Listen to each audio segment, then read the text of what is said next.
পূর্ণাঙ্গ যুদ্ধবিরতিতে সম্মত Iran Israel দাবি ট্রাম্পের। কোনো চুক্তি হয়নি, হামলা বন্ধ হলেই থামার ঘোষণা তেহরানের। এখনও প্রতিক্রিয়া জানায়নি তেল আবিব।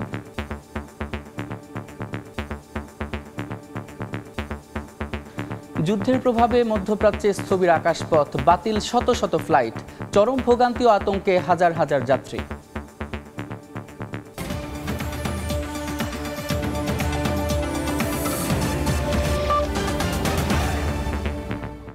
আন্তর্জাতিক সময়ের সঙ্গে আছি আমি সাদিক হাসান ইমন। কাতার ও ইরাকে মার্কিন সামরিক ঘাঁটিতে ইরানের ক্ষেপণাস্ত্র ছোড়ার কয়েক ঘন্টার মাথায় সংঘাত বন্ধের ঘোষণা দিলেন যুক্তরাষ্ট্রের প্রেসিডেন্ট ডোনাল্ড ট্রাম্প। ট্রুথ সোশ্যালে মার্কিন প্রেসিডেন্ট দাবি করেছেন পূর্ণাঙ্গ যুদ্ধবিরতিতে সম্মত হয়েছে ইরান ও ইসরায়েল। তেল আবিব কোনো আনুষ্ঠানিক প্রতিক্রিয়া না দেখালেও তেহরানের দাবি কোনো চুক্তি হয়নি, হামলা বন্ধ হলেই থামার ঘোষণা ইরানের। ট্রাম্প বলছেন প্রথমে ইরান ও পরে ইসরায়েল হামলা বন্ধ করবে। 24 ঘন্টা পর দেশ দুটির 12 দিনের যুদ্ধ আনুষ্ঠানিকভাবে সমাপ্ত ঘোষণা করা হবে। কাতারের বাসিন্দাদের জন্য এ ছিল ভিন্ন এক অভিজ্ঞতা। ক্ষেপণাস্ত্র হামলার আগে সাইরেনের শব্দেই ভীত সন্ত্রস্ত হয়ে পড়েন অনেক বাসিন্দা। স্থানীয় সময় সোমবার রাতে কাতারে অবস্থিত মার্কিন সামরিক ঘাঁটি লক্ষ্য করে ক্ষেপণাস্ত্র ছোড়ে ইরান। একাধিক পারমাণবিক স্থাপনায় যুক্তরাষ্ট্রের হামলার জবাব দিল দেশটি, যদিও বেশ কয়েকটি ক্ষেপণাস্ত্র প্রতিহতের দাবি করেছে কাতার প্রশাসন। কাতারের পাশাপাশি ইরান ক্ষেপণাস্ত্র নিক্ষেপ করে ইরাকে অবস্থিত মার্কিন ঘাঁটি লক্ষ্য করেও। এরপরই আতঙ্কে ছোটাছুটি শুরু করেন স্থানীয় বাসিন্দারা। তেহরান এই অভিযানের নাম দেয় ভিক্টোরি মেসেজ। এই ঘটনার পরেই নিজেদের আকাশসীমা বন্ধের ঘোষণা দেয় কাতার, সংযুক্ত আরব আমিরাত, বাহরাইন ও কুয়েত। একই সঙ্গে এই হামলার নিন্দা জানিয়েছে আমিরাত, সৌদি আরব সহ মধ্যপ্রাচ্যের বেশ কয়েকটি দেশ। যদিও ইরানের জাতীয় নিরাপত্তা কাউন্সিল বলেছে ভ্রাতৃপ্রতিম দেশ কাতারের ক্ষতি সাধনের জন্য ক্ষেপণাস্ত্র নিক্ষেপ করেনি তেহরান। যুক্তরাষ্ট্রের স্থানীয় সময় সোমবার বিকেলে নিজের মালিকানাধীন সামাজিক মাধ্যম ট্রুথ সোশ্যালে প্রেসিডেন্ট ডোনাল্ড ট্রাম্প লেখেন, ইসরায়েল ও ইরান পূর্ণাঙ্গ যুদ্ধবিরতিতে সম্মত হয়েছে। ট্রাম্পের ঘোষণা অনুযায়ী প্রথমে ইরান ও পরে ইসরায়েল হামলা বন্ধ করবে, যা 12 ঘন্টার মধ্যে একটি যুদ্ধবিরতির পর্যায়ে যাবে। আর 24 ঘন্টা পর দেশ দুটির মধ্যকার যুদ্ধ আনুষ্ঠানিকভাবে সমাপ্ত ঘোষণা করা হবে। পোস্টে ইরান ইসরায়েল সংঘাতকে 12 দিনের যুদ্ধ বলে উল্লেখ করেন ট্রাম্প। আশা প্রকাশ করেন এই যুদ্ধবিরতি স্থায়ী হবে। যুদ্ধবিরতির সময় দেশ দুটি একে অন্যের প্রতি শ্রদ্ধাশীল থাকবে। বিশ্ববাসী এমন উদ্যোগকে স্বাগত জানাবে উল্লেখ করে ট্রাম্প লেখেন, এখন শান্তির সময়। মার্কিন প্রেসিডেন্টের যুদ্ধবিরতির ঘোষণার পর ইরানের পররাষ্ট্রমন্ত্রী আব্বাস আরাকচি জানিয়েছেন যে কোনো চূড়ান্ত যুদ্ধবিরতি হয়নি, তবে তেহরান হামলা বন্ধ রাখতে প্রস্তুত যদি ইসরায়েল তাদের অবৈধ আগ্রাসন বন্ধ করে। যদিও এ বিষয়ে এখনো মুখ খুলেনি তেল আবিব, উল্টো ইরানে হামলা চালিয়েছে দেশটি। ইয়াসিন মোহাম্মদ জিসান, সময় সংবাদ। এদিকে হামলা বন্ধের ইঙ্গিত দিয়েছে ইসরায়েলও। ওয়াল স্ট্রিট জার্নালের এক প্রতিবেদনে ইসরায়েলি এবং আরব কর্মকর্তাদের বরাতে বলা হয়, অল্প সময়ের মধ্যে ইসরায়েলের সামরিক লক্ষ্য পূরণ হবে, তাই দীর্ঘমেয়াদী লড়াইয়ে জড়াতে চায় না ইসরায়েল। ইরানে যুক্তরাষ্ট্রের হামলার পর চলমান যুদ্ধ কয়েকদিনের মধ্যেই শেষ করতে চায় ইসরায়েল। ইসরায়েলি ও আরব কর্মকর্তারা জানান, অপারেশন রাইজিং লায়নের লক্ষ্য পূরণে ইসরায়েল এখন প্রায় শেষ ধাপে। এ তথ্য উঠে আসে ওয়াল স্ট্রিট জার্নালের এক প্রতিবেদনে। চ্যানেল 12 জানায়, ইরানের পারমাণবিক ও ব্যালিস্টিক ক্ষেপণাস্ত্র হুমকি দূর করা ছিল নেতানিয়াহু বাহিনীর মূল লক্ষ্য, যা তারা কয়েকদিনের মধ্যেই অর্জন করতে পারে বলে বিশ্বাস করে ইসরায়েল।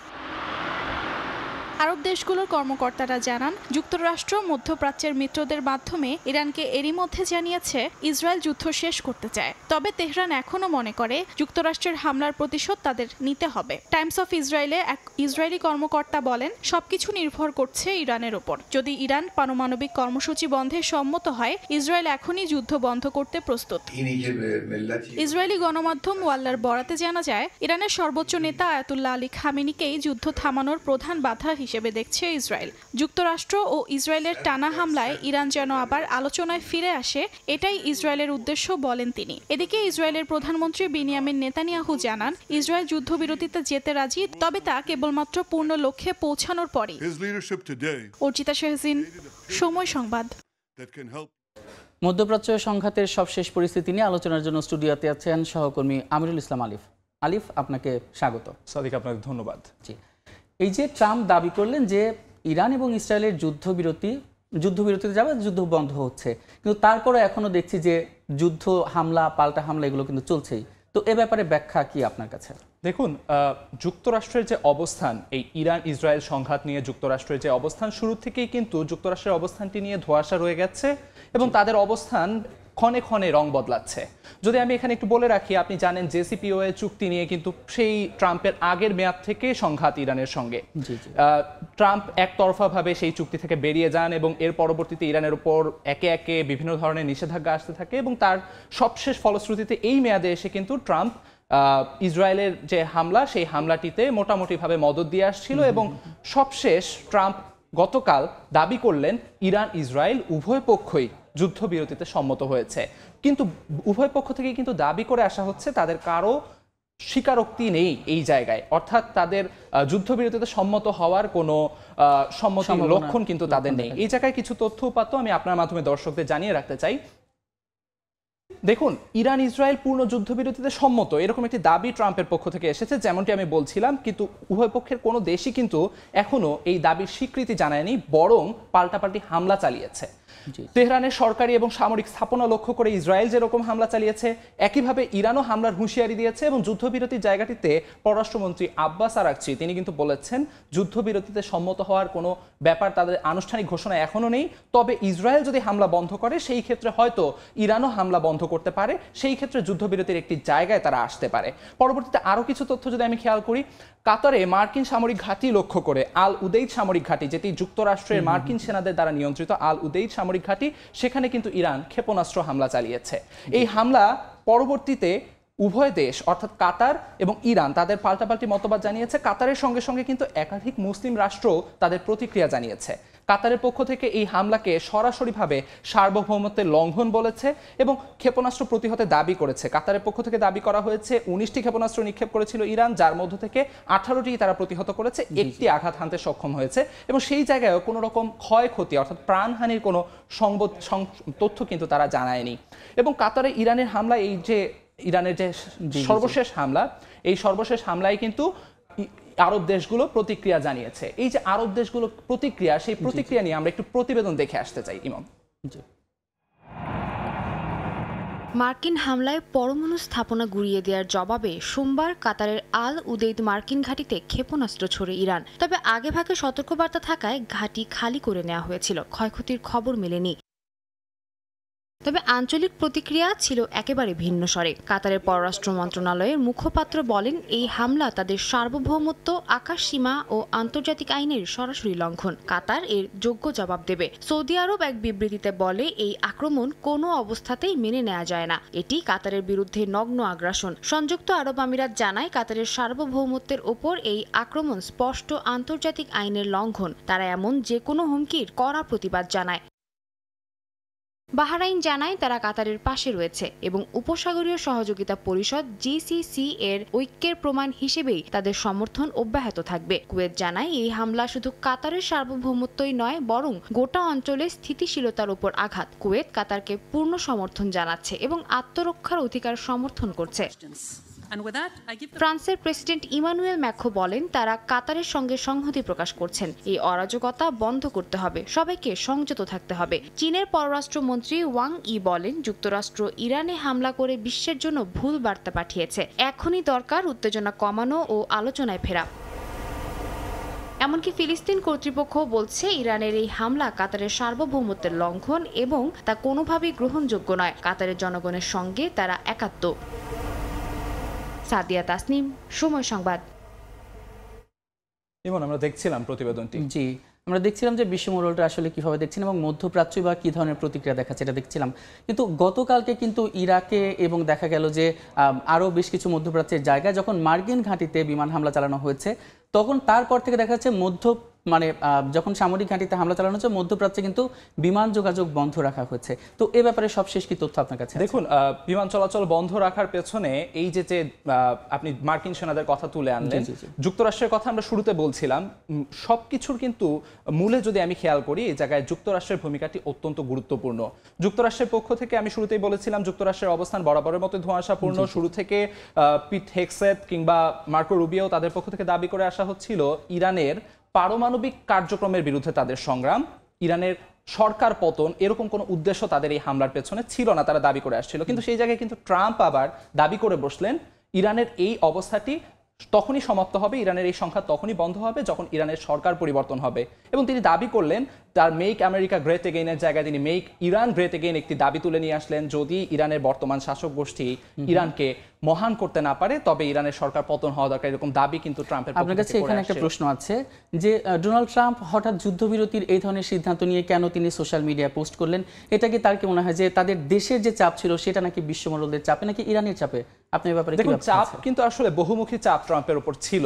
একদিকে যেমন আপনি বললেন, একদিকে যেমন তার দেশের অভ্যন্তরীণ চাপ, মার্কিন সিনেটরদের চাপ, ঠিক তেমনিভাবে এই যে রাশিয়া, উত্তর কোরিয়া, চীন, এদের পক্ষ থেকে যে বাহ্যিক চাপটি ছিল তার উপরে, সবকিছু মিলেই হয়তো এই সিদ্ধান্ত। কিন্তু এই সিদ্ধান্তের পরেও যে যুদ্ধ থামছে কিনা সেই ব্যাপারে কিন্তু আসলেই কোনো স্পষ্ট উদাহরণ আমরা পাচ্ছি না বা স্পষ্ট কোনো লক্ষণ আমরা দেখতে পাচ্ছি না। আপনি জানেন যুদ্ধবিরতির ঘোষণার পরেও উভয় দেশ একে অপরের উপর হামলা চালিয়েছে। কাজে এই তার যে ঘোষণা, ট্রাম্পের যে ঘোষণা, এই ঘোষণাটি আসলে কতটুকু কার্যকর হচ্ছে তার কিন্তু কোনো প্রমাণ নেই। এখন আমি যে জায়গায় ছিলাম সেখানে যদি আবার আমি একটু ফেরত যাই, ট্রাম্পের পক্ষ থেকে এই যে রেজিম চেঞ্জের যে বিষয়টি বলা হচ্ছে, শাসক গোষ্ঠী পরিবর্তনের যে বিষয়টি বলা হচ্ছে, এটি বা কেন?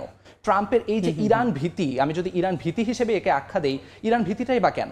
এই যে ইরানের যে বিপ্লবী শাসন ব্যবস্থা, এটি আসলে ট্রাম্পের মূল ভয়ের কারণ। কেননা ইরানি বিপ্লবী শাসন ব্যবস্থাটি ট্রাম্প বিরোধী, আমেরিকা বিরোধী, যুক্তরাষ্ট্র বিরোধী, যার কারণে ট্রাম্প আসলে চাচ্ছেন না এই শাসক গোষ্ঠীটি বজায় থাকুক, এই শাসন চলতে থাকুক। এই জন্য তার শাসন ব্যবস্থা পরিবর্তনে তার যে কাজগুলো তিনি করে যাচ্ছেন, সবকিছুর মূলে কিন্তু সেই জায়গাটি আসলে এই যে ট্রাম্প পরিবর্তন করতে যাচ্ছে, এই জায়গায় ট্রাম্পকে কিন্তু অনেক বাধাও অতিক্রম করতে হচ্ছে। ট্রাম্প ভেবেছিল একের পর এক নিষেধাজ্ঞা, জনগণের মধ্যে ক্ষোভ, এসবের মাধ্যমে হয়তো ইরানের শাসন ব্যবস্থা পরিবর্তন করা যাবে, কিন্তু বাস্তবে দেখা গেল উল্টো চিত্র।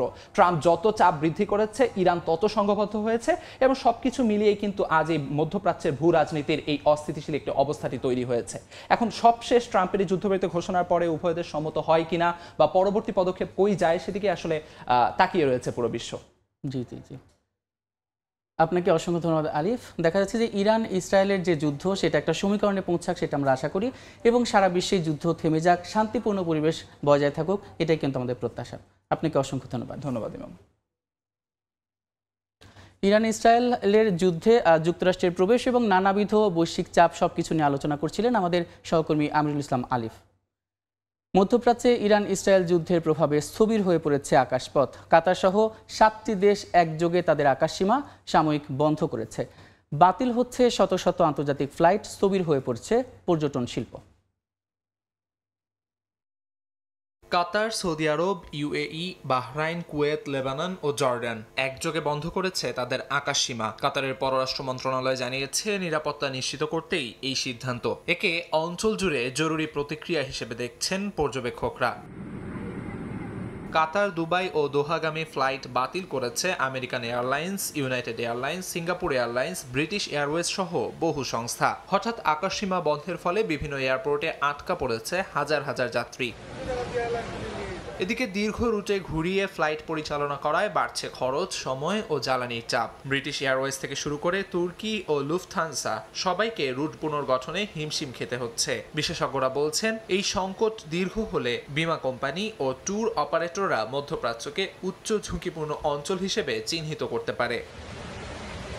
সবচেয়ে বড় ধাক্কা এসেছে পর্যটন শিল্পে। গ্রীষ্মের মৌসুমে যখন পর্যটকের চাপ থাকে শীর্ষে, তখন হোটেল বুকিং বাতিল, ট্যুর প্যাকেজ বন্ধ ও যাত্রীদের ভ্রমণ পরিকল্পনায় ভর করেছে চরম অনিশ্চয়তা। বিশেষজ্ঞরা বলছেন, মধ্যপ্রাচ্যের অর্থনীতিতে এর প্রভাব হতে পারে দীর্ঘমেয়াদী। আমিরুল ইসলাম আলিফ, সময় সংবাদ। আন্তর্জাতিক সময় আরও থাকছে। গাজায় ইসরায়েলি আগ্রাসন অব্যাহত, নেতানিয়াহু বাহিনীর হামলায় নিহত আরও 43, ত্রাণ নিতে যাওয়া ফিলিস্তিনিদের ওপর আক্রমণ, প্রকট বিদ্যুৎ ও জ্বালানির সংকট। ইরানের পারমাণবিক স্থাপনায় যুক্তরাষ্ট্রের হামলার পর ক্ষোভে উত্তাল বিশ্বের বিভিন্ন দেশ। মার্কিন পতাকা এবং ট্রাম্পের ছবি পুড়িয়ে বিভিন্ন স্লোগান এবং ব্যানার হাতে রাস্তায় নামেন হাজার হাজার মানুষ। সবার কণ্ঠেই যুদ্ধ বন্ধের দাবি।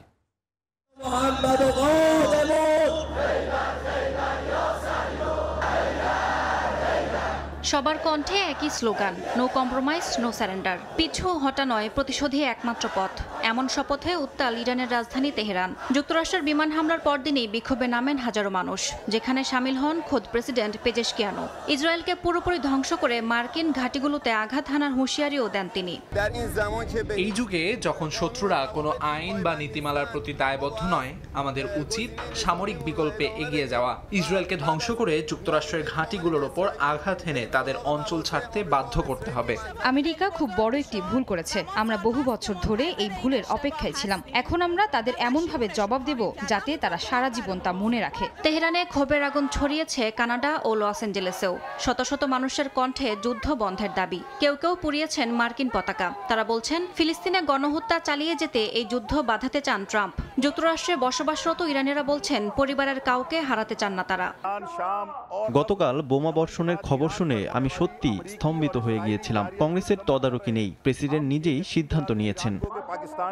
পাকিস্তানের করাচিতেও বিক্ষোভে নামেন হাজারো মানুষ। যুক্তরাষ্ট্র ও ইসরায়েলের পতাকা পুড়িয়ে ক্ষোভ জানান তারা। তাদের দাবি, জাতিসংঘ সনদের চরম লঙ্ঘন করেছে যুক্তরাষ্ট্র। ট্রাম্পকে শীর্ষ সন্ত্রাসী হিসেবে আখ্যা দিয়েছেন ফিলিপিন্সের বিক্ষোভকারীরা। ইয়াসমিন অনন্যা, সময় সংবাদ। কয়েকদিনের হামলায় ইরানের পরমাণু কর্মসূচি সম্পূর্ণ ধ্বংস হয়েছে বলে দাবি করেছে যুক্তরাষ্ট্র, যদিও এখনও প্রকাশ হয়নি হামলার ক্ষয়ক্ষতির পরিমাণ। বিশ্লেষকরা বলছেন, কর্মসূচিতে কিছুটা ধাক্কা লাগলেও পুরোপুরি থেমে যায়নি ইরানের পরমাণু সক্ষমতা। ইরানের 3টি গুরুত্বপূর্ণ পারমাণবিক স্থাপনায় হামলা চালানোর পর যুক্তরাষ্ট্রের প্রেসিডেন্ট ট্রাম্প বলেন, মূল ইউরেনিয়াম সমৃদ্ধকরণ কেন্দ্র পুরোপুরি ধ্বংস করা হয়েছে। ফোর্দো, নাতানজ ও ইস্পাহান, এই 3টি কেন্দ্রই ইরানের পরমাণু কর্মসূচির প্রাণভোমরা। ট্রাম্পের দাবি, এই আঘাতে ইরান অন্তত কয়েক বছর পিছিয়ে পড়েছে এবং তাদের পারমাণবিক হুমকি এখন আর অবশিষ্ট নেই। ফোর্দোতে নিক্ষেপ করা হয় 14টি বাংকার বাস্টার বোমা, যেগুলো ভূগর্ভে 200 ফুট নিচে বিস্ফোরণ ঘটাতে সক্ষম। নাতানজে আঘাত হানে স্টেলথ বোমার বহর, আর ইস্পাহানে ছোড়া হয় টমাহক ক্রুজ মিসাইল। আন্তর্জাতিক পরমাণু সংস্থা জানায়, ইস্পাহানের 6টি ভবন ধ্বংস হয়েছে, যার মধ্যে ছিল একটি কেমিক্যাল ল্যাব ও দূষিত উপকরণ প্রক্রিয়াকরণ কেন্দ্র। তবে ফোর্দো বা নাতানজে কেন্দ্রীয় ইউরেনিয়াম সঞ্চয়াগারের অবস্থা এখনও নিশ্চিত নয়। কোনো স্বাধীন মূল্যায়ন এখনও প্রকাশ পায়নি বলে জানায় গণমাধ্যম। ইরান বলছে, হামলার আগেই মূল উপকরণ সরিয়ে ফেলা হয়েছিল। ইরানের রাষ্ট্রীয় টিভিতে এক উপদেষ্টা দাবি করেন, স্থাপনাগুলো খালি ছিল, তাই বড় ধরনের ক্ষতি হয়নি। আন্তর্জাতিক পরমাণু সংস্থা ও গালফ রাষ্ট্রগুলো জানায় কোনো তেজস্ক্রিয় পদার্থ লিক হয়নি, যা ইঙ্গিত করে মূল সমৃদ্ধ ইউরেনিয়াম এখনও হয়তো অক্ষত আছে। বিশ্লেষকদের দাবি, হামলার আগে থেকেই ইরান হামলার প্রস্তুতি নিচ্ছিল, যদিও মজুদ কোথায় সরিয়ে নেওয়া হয়েছে তা এখনও জানা যায়নি। এখন সবচেয়ে বড় প্রশ্ন, এই হামলায় ইরান কতটা পিছিয়ে গেল। বিশ্লেষকরা বলছেন, ইরানের সবচেয়ে বড় সম্পদ তাদের সমৃদ্ধ ইউরেনিয়ামের মজুদ। যতক্ষণ না তা ধ্বংস হয়, তাদের কর্মসূচি পুরোপুরি ধ্বংস হবে না। তাদের মতে, কেন্দ্র ও অবকাঠামো ভাঙলেও জ্ঞান, প্রযুক্তি ও কাঁচামাল থাকলে তারা আবার ফিরে আসতে পারে। একই আশঙ্কা পশ্চিমা গোয়েন্দাদের মধ্যেও। তারা বলছে, এই হামলা হয়তো সাময়িক ধাক্কা, স্থায়ী সমাধান নয়। ইসরায়েল এর মধ্যেই চাপ দিচ্ছে ধারাবাহিক অভিযানের পক্ষে। সাদিয়া তাসনিম, সময় সংবাদ। হরমুজ প্রণালী বন্ধের ইরানি হুমকি ঠেকাতে এবার চীনের দ্বারস্থ হয়েছে যুক্তরাষ্ট্র। বেইজিংয়ের হস্তক্ষেপ কামনা করেছেন মার্কিন পররাষ্ট্রমন্ত্রী মার্কো রুবিও। তার যুক্তি, প্রণালীটি দিয়ে চীনই সবচেয়ে বেশি তেল আমদানি করে, তাই পরিস্থিতি সামাল দিতে তাদের ভূমিকা রাখা প্রয়োজন। ইরানের পারমাণবিক স্থাপনায় যুক্তরাষ্ট্রের হামলার পর আবারও আলোচনায় হরমুজ প্রণালী। রোববার প্রণালীটি বন্ধের পক্ষে ভোট দিয়েছে ইরানের পার্লামেন্ট। এতেই বিশ্বজুড়ে বাড়ছে উদ্বেগ। প্রণালীতে তেল সরবরাহে সামান্য ছন্দপতনই বিপর্যস্ত করতে পারে বিশ্ব অর্থনীতিকে। আর চীন ইরানের প্রধান ক্রেতা হওয়ায় পরিস্থিতি সামাল দিতে তাদের প্রতি আহ্বান জানিয়েছে যুক্তরাষ্ট্র। মার্কিন পররাষ্ট্রমন্ত্রী মার্কো রুবিও হরমুজ প্রণালী বন্ধের সিদ্ধান্তের জবাবে চীনকে সরাসরি পদক্ষেপ নিতে বলেছেন। ফক্স নিউজকে দেয়া সাক্ষাৎকারে তিনি বলেন, চীন যেহেতু এই প্রণালী থেকেই বিপুল পরিমাণে তেল আমদানি করে, তাদের উচিত ইরানকে বোঝানো। তার মতে, এই প্রণালী বন্ধ হলে তা হবে অর্থনৈতিক আত্মহত্যার শামিল। রুবিও আরও বলেন, যুক্তরাষ্ট্র চাইলেই এই বিষয়ে পদক্ষেপ নিতে পারে, কিন্তু এই সংকট অন্যান্য দেশের অর্থনীতিকে আরও বড় ঝুঁকিতে ফেলবে। তাই অন্যদের এগিয়ে আসার আহ্বান জানান তিনি।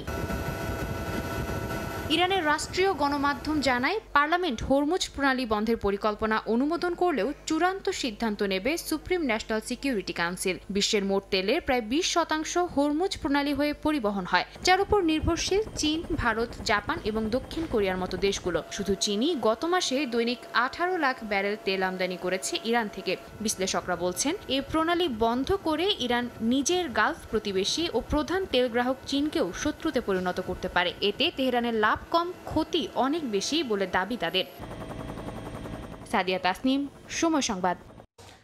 এদিকে গাজায় নতুন করে ইসরায়েলি হামলায় নিহত হয়েছেন অন্তত 43 জন।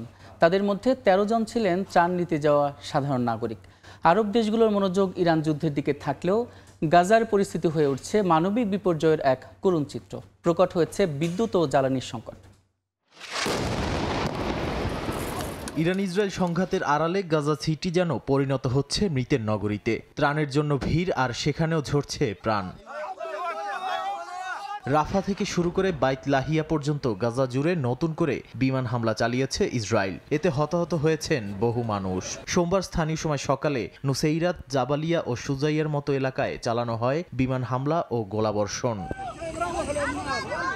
সবচেয়ে ভয়াবহ ঘটনা ঘটে সালাউদ্দিন স্ট্রিটে ত্রাণ নিতে যাওয়া লোকজনের উপর। সেখানে গুলিবিদ্ধ হয়ে মারা যান অনেকে, যাদের অধিকাংশই পরিবারের ক্ষুধার্ত সদস্যদের জন্য খাবার সংগ্রহে গিয়েছিলেন। গাজা হিউম্যানিটেরিয়ান ফাউন্ডেশন বা জিএইচএফ এর ত্রাণ বিতরণ কেন্দ্রে এনজিও ও মানবাধিকার সংস্থাগুলোর অভিযোগ, এই কেন্দ্রগুলো হয়ে উঠেছে মানবিক কসাইখানা। এদিকে বিদ্যুৎ ও জ্বালানির সংকট আরও প্রকট হয়েছে। নরওয়েজিয়ান রিফিউজি কাউন্সিল জানায়, গাজায় ইচ্ছাকৃতভাবে বিদ্যুৎ ও জ্বালানি সরবরাহ বন্ধ রেখেছে ইসরায়েল। এতে রান্না, হাসপাতালের জরুরি অস্ত্রোপচার, ডায়ালাইসিস সহ বেশিরভাগ কার্যক্রম বন্ধ হয়ে আছে। এদিকে লেবাননের দক্ষিণাঞ্চলেও বিমান হামলা চালিয়েছে ইসরায়েল। আনসার, কাফরার, মিল্কি ও জারিয়ের পার্শ্ববর্তী এলাকায় বোমাবর্ষণ করেছে, যদিও এতে তাৎক্ষণিক হতাহতের খবর পাওয়া যায়নি। নাদিম মারজান, সময় সংবাদ। ভারতের দিল্লিতে অবৈধভাবে বসবাসের অভিযোগে 10 বাংলাদেশিকে আটক করা হয়েছে। পুলিশ জানায়, আটককৃতদের মধ্যে 6 জনকে দিল্লির চাঁদনি মহল এবং 4 জনকে মহিপালপুর এলাকা থেকে আটক করা হয়। তাদের মধ্যে 2 জন শিশুও রয়েছে। তারা সবাই বাংলাদেশের যশোর জেলার সোহরানপুর গ্রামের বাসিন্দা। এরই মধ্যে তাদের দেশে পাঠানোর প্রক্রিয়া চলছে। এদিকে ভারতে প্রবেশের সময় ভুয়া পরিচয়পত্র ব্যবহারের অভিযোগে পশ্চিমবঙ্গে এক বাংলাদেশি নাগরিককে আটক করেছে পুলিশ। এর আগে গুজরাটে অবৈধভাবে বসবাসের অভিযোগে গেল কয়েকদিনে 2 শতাধিক বাংলাদেশিকে আটক করে রাজ্য পুলিশ। পশ্চিমবঙ্গের মুখ্যমন্ত্রী মমতা বন্দ্যোপাধ্যায়ের সঙ্গে সৌজন্য সাক্ষাৎ করলেন ভারতে নিযুক্ত বাংলাদেশের রাষ্ট্রদূত রিয়াজ হামিদুল্লাহ। সোমবার স্থানীয় সময় বিকেলে 5টায় নবান্নে এই সৌজন্য সাক্ষাৎ অনুষ্ঠিত হয়। মুখ্যমন্ত্রী মমতা বন্দ্যোপাধ্যায়কে বাংলাদেশের মিষ্টি উপহার দেন রাষ্ট্রদূত। প্রায় 9 বছর পর বাংলাদেশের কোনো কূটনৈতিক সৌজন্য সাক্ষাৎ ঘিরে বেশ কয়েকদিন ধরেই আলোচনা চলছিল। বৈঠকে ঠিক কী নিয়ে আলোচনা হয় সেটা নিয়ে মুখ খুলেননি কেউ। তবে বৈঠক সূত্রের খবর, 2 দেশের বেশ কিছু পারস্পরিক স্বার্থ সংশ্লিষ্ট বিষয় আলোচনা এসেছে। ইউক্রেনের রাজধানী কিয়েভে ভয়াবহ হামলা চালিয়েছে রাশিয়া। সোমবার স্থানীয় সময় সকালে রুশ ড্রোন এবং ক্ষেপণাস্ত্র হামলায় অন্তত 10 জন নিহত হয়েছেন। ধ্বংসস্তূপে এখনও আটকা আছে বহু মানুষ। এক সপ্তাহের ব্যবধানে দ্বিতীয়বারের মতো কিয়েভে চালানো হলো ভয়াবহ হামলা। ইউক্রেন জানায়, রাশিয়া এদিন রাতে ছুঁড়েছে 352টি ড্রোন ও ডিকয়, 11টি ব্যালিস্টিক ক্ষেপণাস্ত্র ও 5টি ক্রুজ মিসাইল। কিয়েভের অন্তত 6টি জেলায় আঘাত হানে এসব অস্ত্র। আবাসিক ভবন, হাসপাতাল, মেট্রো স্টেশনের প্রবেশপথ সবই লক্ষ্যবস্তু বানানো হয়। নিহতদের মধ্যে বেশ কয়েকজন মারা যান শেপচেঙ্কিভস্কি জেলায়, যেখানে একটি বহুতল ভবনের পুরো প্রবেশপথ ধসে পড়ে। এই হামলায় উত্তরাঞ্চলীয় চেরনিহিভেও ড্রোনের আঘাতে শিশুসহ হতাহত হন বেশ কয়েকজন। কিয়েভের দক্ষিণ পশ্চিমে বিলা সার্কভা শহরেও ঘটে হতাহতের ঘটনা। ইউক্রেনের প্রেসিডেন্ট ভলোদিমির জেলেনস্কি জানান, রাশিয়া এবার উত্তর কোরিয়ার ক্ষেপণাস্ত্র ব্যবহার করেছে বলে প্রাথমিক প্রমাণ রয়েছে। তিনি রাশিয়া, ইরান ও উত্তর কোরিয়াকে হত্যাকারীদের জোট হিসেবে অভিহিত করেছেন। মস্কোর দাবি, কিয়েভের সামরিক শিল্প অবকাঠামো লক্ষ্য করেই হামলা চালিয়েছে তারা। তবে বাস্তবে ধ্বংস হয়েছে হাসপাতাল, খেলার মাঠ, আবাসিক ভবন, এমনকি বোমা নিরোধক আশ্রয় কেন্দ্রেও। গত সপ্তাহে কিয়েভে রাশিয়ার সবচেয়ে প্রাণঘাতী হামলায় 28 জন নিহত ও 150 জনের বেশি আহত হন। এবারও সেই ধারা অব্যাহত রেখে কিয়েভের ওপর চাপ বাড়াতে চায় পুতিন প্রশাসন। এদিকে কিয়েভ দাবি করছে রাশিয়া যুক্তরাষ্ট্রের মধ্যস্থতায় প্রস্তাবিত শান্তি আলোচনাকে ইচ্ছাকৃতভাবে ভেস্তে দিচ্ছে। এর পেছনে রয়েছে নতুন করে ভূখণ্ড দখলের উদ্দেশ্য। নাদিম মারজান, সময় সংবাদ। ইরান ইসরায়েল যুদ্ধের দামামার মধ্যেই মঙ্গলবার অনুষ্ঠিত হতে যাচ্ছে যুক্তরাষ্ট্রের বাংলাদেশি অধ্যুষিত নিউ ইয়র্ক অঙ্গরাজ্যের স্থানীয় সরকার নির্বাচনে ডেমোক্রেটিক পার্টির প্রাথমিক নির্বাচন। এদিন রাজ্য জুড়ে ভোটাররা বিভিন্ন পদে ডেমোক্র্যাট দলের প্রার্থী নির্বাচন করবেন। এতে নিউ ইয়র্ক সিটির মেয়র নির্বাচনে একমাত্র মুসলমান প্রার্থী জোহরান মামদানির সঙ্গে সাবেক গভর্নর অ্যান্ড্রু কুমোর হাড্ডাহাড্ডি লড়াইয়ের আভাস পাওয়া গেছে। নিউ ইয়র্ক থেকে হাসানুজ্জামান সাকির রিপোর্ট। যুক্তরাষ্ট্রের নিউ ইয়র্ক শহর ও পৌর এলাকায় ডেমোক্রেটিক পার্টির প্রাইমারি নির্বাচনকে কেন্দ্র করে অঙ্গরাজ্য জুড়ে এখন সাজ রব। স্থানীয় সময় মঙ্গলবার সকাল থেকে শুরু হবে ভোট। প্রবাসী বাংলাদেশিদের আগ্রহের কেন্দ্রবিন্দুতে রয়েছে বাংলাদেশি অধ্যুষিত নিউ ইয়র্ক সিটির মেয়র নির্বাচন। 11 জন প্রার্থীর মধ্যে একমাত্র মুসলিম প্রার্থী জোহরান মামদানি ও সাবেক গভর্নর অ্যান্ড্রু কুমোর মধ্যে হাড্ডাহাড্ডি লড়াই হবে বলে মনে করছেন ভোটাররা।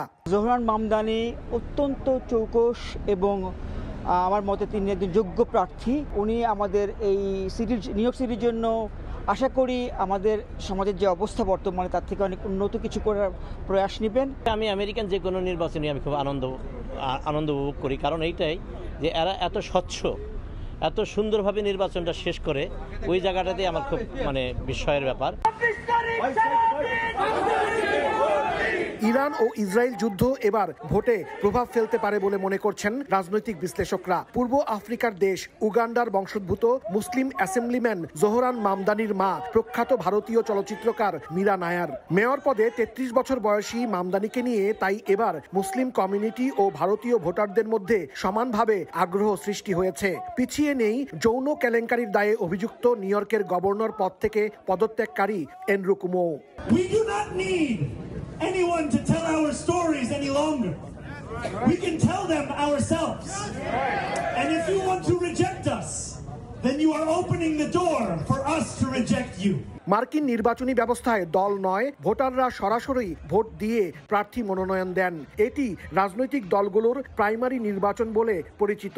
নিউ ইয়র্ক অঙ্গরাজ্য, বিশেষ করে নিউ ইয়র্ক শহর ডেমোক্র্যাট অধ্যুষিত হওয়ায় প্রাইমারি নির্বাচনে যিনি জিতবেন তিনি মূল নির্বাচনে বিজয়ী হওয়ার সম্ভাবনা বেশি। তাই মঙ্গলবারের ডেমোক্রেটিক দলের এই প্রাইমারি খুবই গুরুত্বপূর্ণ। নিউ ইয়র্কের বর্তমান মেয়র এরিক অ্যাডামসের মেয়াদে আশঙ্কাজনক হারে বেড়েছে অপরাধ প্রবণতা। তাই এবার তিনি ডেমোক্রেটিক প্রাইমারিতে অংশ নিচ্ছেন না। তবে স্বতন্ত্র প্রার্থী হিসেবে এবছরের নভেম্বরে অনুষ্ঠিত মূল নির্বাচনে ভোটে দাঁড়াবেন তিনি। সিটি কাউন্সিল সহ স্টেট অ্যাসেম্বলি পদেও ডেমোক্রেটিক দলের প্রাইমারি নির্বাচন অনুষ্ঠিত হচ্ছে। ধারণা করা হচ্ছে এবারে নির্বাচনে বিপুল সংখ্যক বাংলাদেশি ভোট দেবেন। হাসানুজ্জামান সাকি, সময় সংবাদ, নিউ ইয়র্ক। বাজেটে বিদেশ থেকে প্রবাসীদের স্বর্ণ বহনে নতুন বিধিনিষেধ আরোপ করায় বিপাকে পড়েছেন দুবাইয়ের স্বর্ণের বাজারে বাংলাদেশি ব্যবসায়ীরা। বাংলাদেশি এবং ভারতীয় নির্ভর হওয়ায় ক্রেতা শূন্য হয়ে পড়ার আশঙ্কায় তারা। প্রতিষ্ঠিত বাংলাদেশি স্বর্ণ ব্যবসায়ীরা নিঃস্ব হওয়ার দুঃস্বপ্ন দেখছেন। শিবলি আল সাদিকের রিপোর্ট। দুবাইয়ে স্বর্ণের বাজারে অন্তত 100 প্রবাসী বাংলাদেশি ব্যবসায়ী আছেন, যাদের ক্রেতা মূলত বাংলাদেশ, পাকিস্তান ও ভারতীয়রা। কয়েক মাস আগে ভারত সরকার জুয়েলারি পণ্যে শুল্ক প্রত্যাহার করায় ক্রেতা হারাচ্ছেন দুবাইয়ের ব্যবসায়ীরা। এবার যোগ হয়েছে বাংলাদেশে কার্যকর হওয়া নতুন ব্যাকেজ রুলসের প্রভাব। নতুন নিয়মের ফলে আগের চেয়ে কম স্বর্ণ দেশে নেওয়ার সুযোগ পাচ্ছেন প্রবাসীরা। এতে বিক্রিতে ধস নেমে ব্যবসা হারানোর শঙ্কায় প্রবাসী বাংলাদেশি স্বর্ণ ব্যবসায়ীরা। দুবাই আমাদের গোল্ড মার্কেটের সাথে আমাদের প্রবাসী বাংলাদেশিদের অনেক প্রতিষ্ঠান জড়িত আছে, যেখান থেকে প্রবাসীরা গোল্ড খরিদ করতেন এবং ওই দোকানদার রেমিটেন্স বাংলাদেশে পাঠাতেন। তো এইভাবে অর্থনীতির সাথে আমাদের এই গোল্ড মার্কেট একটা ওতপ্রোতভাবে জড়িত ছিল। এই ট্যাক্সের কারণে আমাদের গোল্ড মার্কেটে কিন্তু ধস নেমে এসেছে, ক্রেতার সংখ্যা কমে গেছে এবং যারা প্রতিষ্ঠানের মালিক তারা আপনার এখন ব্যবসা অনেকটা গুটিয়ে নেওয়ার উপক্রম হয়েছে। বর্তমানে একজন প্রবাসী বছরে যতবার ইচ্ছা 117 গ্রাম স্বর্ণ নিয়ে প্রবেশ করতে পারেন। নতুন নীতিমালা অনুযায়ী বছরে একবার 100 গ্রাম স্বর্ণ নেওয়া যাবে। এছাড়া আগে শুল্ক দিয়ে একটি টিটিবার বহনের যে সুযোগ ছিল সেটিও এখন থাকছে না। সরকারের এমন সিদ্ধান্তে অসন্তুষ্ট প্রবাসীরা। পূর্ববর্তী সরকারের যে নীতিমালা ছিল, বর্তমান সরকার আরো বেশি কঠোর নীতিমালা প্রয়োগের কারণে বর্তমানে পূর্ববর্তী সময় দেখা যেত যে আমাদের বাংলাদেশি ক্রেতাগণ ছিলেন, তারা এখান থেকে 100 গ্রাম গোল্ড এবং 10 টিটি যে 10 টিটি বার ছিল সেটি এখান থেকে নিয়ে যেতে পারবে। এখন বছরে মাত্র একবার তারা এখান থেকে নিয়ে যেতে পারেন, যার কারণে অনেকটাই বাংলাদেশি ক্রেতারা অনেকটা এখান থেকে কমে গিয়েছে। তাদের দাবি আগের ব্যাগেজ রুলস অনুযায়ী সরকার প্রচুর রাজস্ব পেত, এখন তা থেকে বঞ্চিত হবে। অপরদিকে ক্ষতির মুখে পড়বে প্রবাসী স্বর্ণ ব্যবসায়ীরা এবং শক্তিশালী হবে চোরাচালান সিন্ডিকেট। শিবলাল সাদিক, সময় সংবাদ, সংযুক্ত আরব আমিরাত। যুক্তরাষ্ট্রের লেক টাহোতে নৌকাডুবিতে 6 জন প্রাণ হারিয়েছেন। নিখোঁজ রয়েছেন আরও 2 জন। স্থানীয় সময় রোববার ক্যালিফোর্নিয়া ও নেভাদা সীমান্তের লেক টাহোতে হঠাৎ ঝোড়ো হাওয়া আর তুষারপাত দেখা দেয়। এতে ওই দুর্ঘটনা ঘটে। 27 ফুট লম্বা নৌকাটি তীব্র ঢেউয়ে উল্টে গেলে 10 জন আরোহী পানিতে পড়ে যান। পরে 2 জনকে উদ্ধার করে হাসপাতালে ভর্তি করা হয়। ঘটনাস্থলের নিচে 300 ফুটের বেশি গভীরতা থাকায় ব্যাহত হচ্ছে উদ্ধার কাজ। ইন্দোনেশিয়ায় মাদক বিরোধী অভিযানে সন্দেহভাজন 285 জনকে গ্রেফতার করেছে পুলিশ। স্থানীয় সময়ে সোমবারের এই ঘটনা নিশ্চিত করেছে সংশ্লিষ্ট কর্তৃপক্ষ। গ্রেফতারকৃতদের মধ্যে রয়েছে 29 জন নারী এবং 7 জন বিদেশি নাগরিক। অভিযানে অর্ধ টনেরও বেশি বিভিন্ন ধরনের মাদক জব্দ করা হয়েছে বলে জানায় ইন্দোনেশিয়া পুলিশ। এদিকে জাতিসংঘের ড্রাগস অ্যান্ড ক্রাইম দফতর বলছে, ইন্দোনেশিয়ার তরুণ জনগোষ্ঠীকে লক্ষ্য করে আন্তর্জাতিক মাদক চক্রগুলো দেশটিতে চোরাচালানের কেন্দ্র হিসেবে বেছে নিয়েছে। এবছর এপ্রিল থেকে জুন পর্যন্ত 20টি প্রদেশে পরিচালিত এই অভিযানে 2টি মাদক চক্রের অর্থ পাচার চক্র উন্মোচন করা হয়। আন্তর্জাতিক সময়ের শীর্ষ সংবাদগুলো জানিয়ে দিচ্ছে আরেকবার। ট্রাম্পের যুদ্ধবিরতির ঘোষণার পরও পাল্টাপাল্টি হামলা অব্যাহত। ইসরায়েলে দফায় দফায় ক্ষেপণাস্ত্র হামলায় নিহত 3। আগ্রাসন বন্ধ হলেই থামার ঘোষণা ইরানের। গাজায় ইসরায়েলি আগ্রাসন অব্যাহত। নেতানিয়াহু বাহিনীর হামলায় নিহত আরও 43। ত্রাণ নিতে যাওয়া ফিলিস্তিনিদের ওপরও আক্রমণ। প্রকট বিদ্যুৎ ও জ্বালানির সংকট। এবং ইউক্রেনের কিয়েভে ভয়াবহ আক্রমণ রাশিয়ার। ড্রোন ও ক্ষেপণাস্ত্র হামলায় নিহত অন্তত 10। ধ্বংসস্তূপে আটকা বহু মানুষ। মস্কোর বিরুদ্ধে কঠোর হওয়ার আহ্বান জেলেনস্কির।